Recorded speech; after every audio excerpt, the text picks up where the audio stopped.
Hello everyone. So today we are speaking into the third neurotransmitter, oxytocin. And oxytocin is released in the body when we're feeling safe and we're feeling trust in our being. It's also released through touch and connection, and through community and being around people who you feel loved and connected with. Yeah, so in this time of isolation, your oxytocin levels might be really low if you're on your own, or if you're with a beloved, they might be really high because more touch is happening and connection. There are some clients that I've been speaking to whose relationships are under a lot of stress at the moment. And if you're in that boat, something really important is to develop more trust between the two of you. So maybe make requests of each other, for different types of touch, or requests that are going to help you feel safe. So for instance, I may just say, Tara and I were partners, and I'm feeling disconnected and I'm feeling low in energy. I may say to her, Tara, could you please hold me for 5 minutes to some beautiful music? And there's a beautiful oxytocin release playlist on Spotify. There's quite a few. I can't remember exactly which one I listened to, but it's so beautiful. And whenever Aaron and I are just having hugging time, we play that playlist, and it's so beautiful. And making love is another gorgeous way to release oxytocin, and often we end up making love. So music that really opens your heart. You're around someone who has a lot of oxytocin releasing in their body when they have an open heart, when they're very affectionate, and there's a space of trust in their being and receptivity. And also, I think I also notice that especially there's a playful nature where all of life becomes interesting and sensual and exciting and pleasurable, and that does come from a grounded sense of safety as well, to play in the world.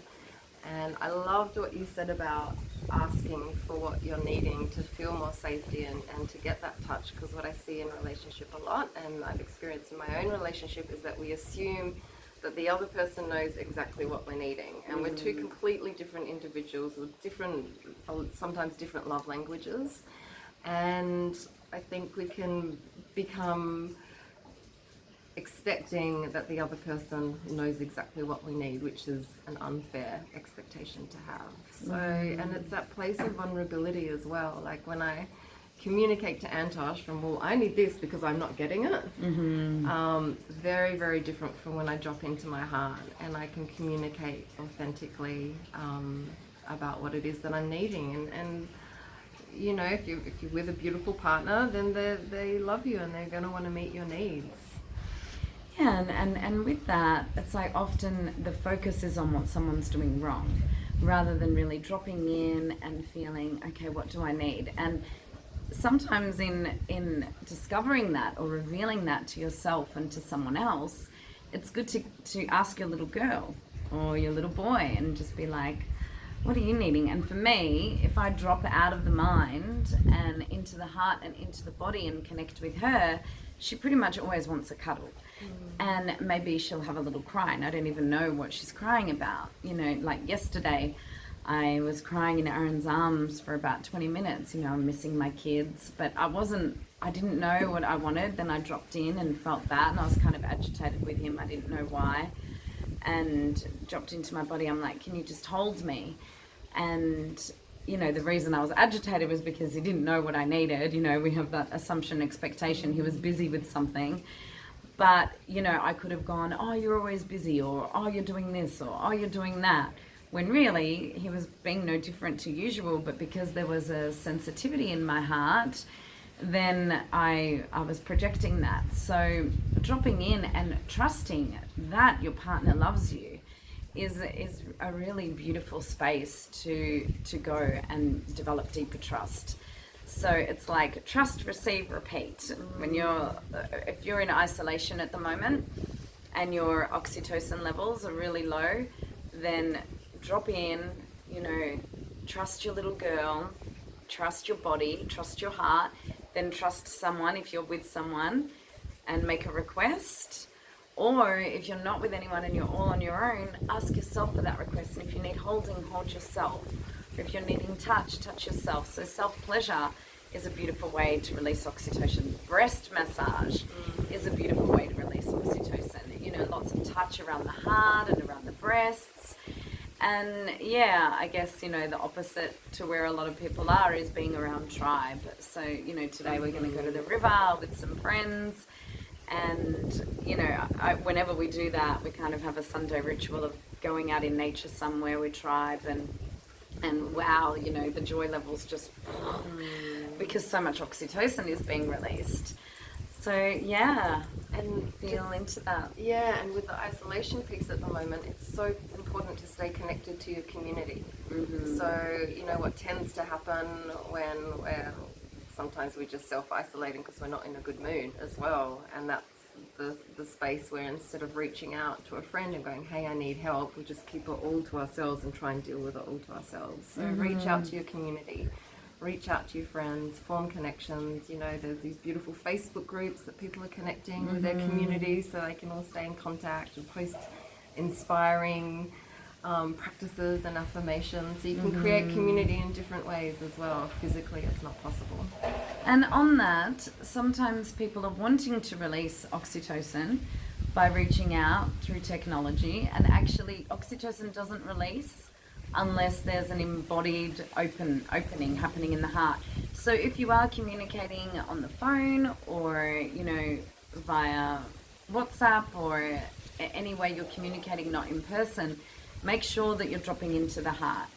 Like, you know, the other day I was on the phone to someone very dear to me and just holding space, and, you know, they reached out to me, and because I was holding space, it helped them to feel more, and then they had a good cry, and then they were able to feel more joy afterwards.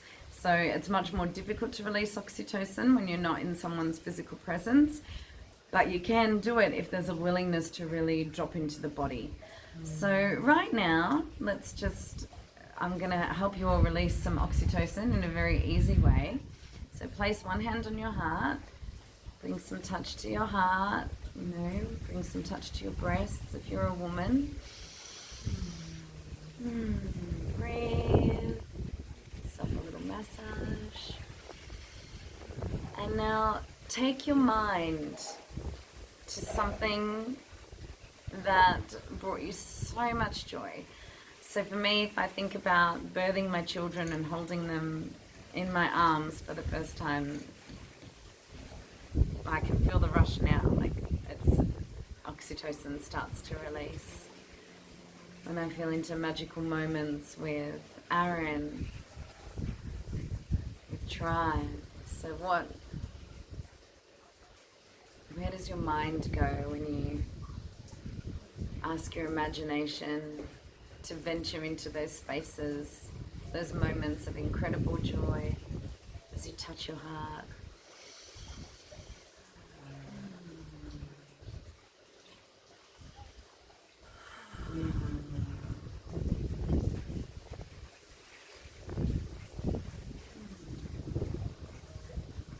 Gratitude is another way to release oxytocin. So what are you grateful for? Feeling that in your body.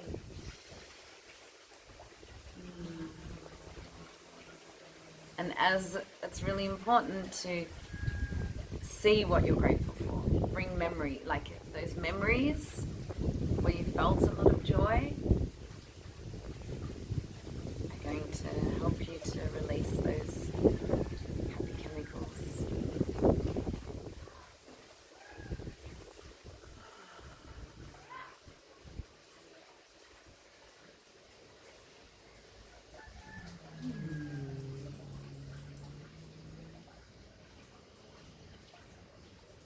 I could stay there all day.